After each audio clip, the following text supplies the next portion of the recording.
On a related story, the United Nations Human Rights Council, which is viewed by Israel and its supporters as an institution deeply biased against the Jewish state, is set to officially release tomorrow its full report on potential war crimes committed during the latest major conflict between Israel and Hamas in Gaza last May. Arsen, I think we know what we could expect here.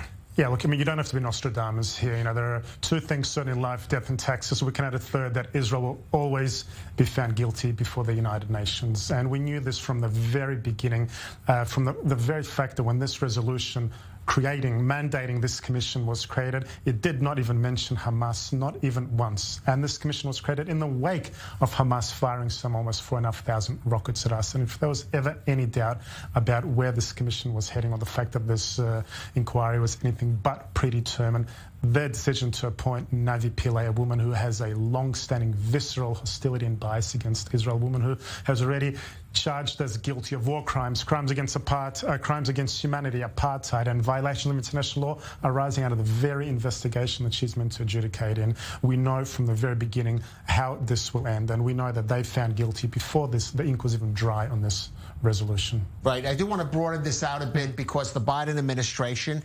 has tried to take a different approach than the previous administration, saying in some way we're going to try to engage with the UN, with some of these, particularly even these institutions in the UN, which we know are biased, engage with them, maybe put members on them, see if we can, in effect, work reforms on the inside.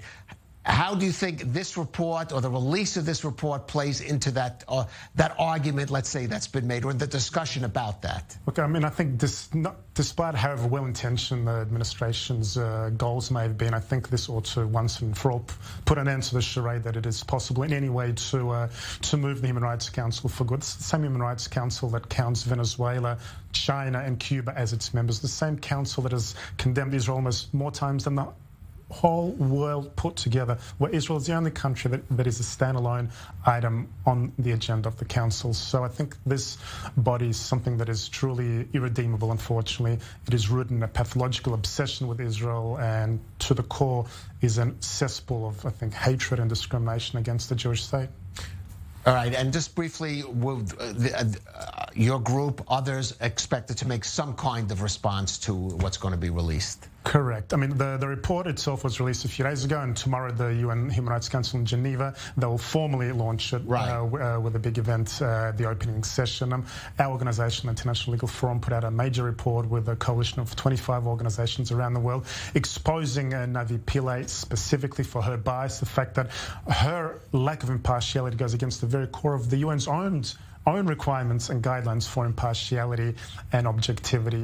We're working with members in Congress as well as allies in Europe as well to ensure that they speak out when this report is formally presented tomorrow, that they do not lend any credence to this really one-sided and fixed inquiry against the Jewish state.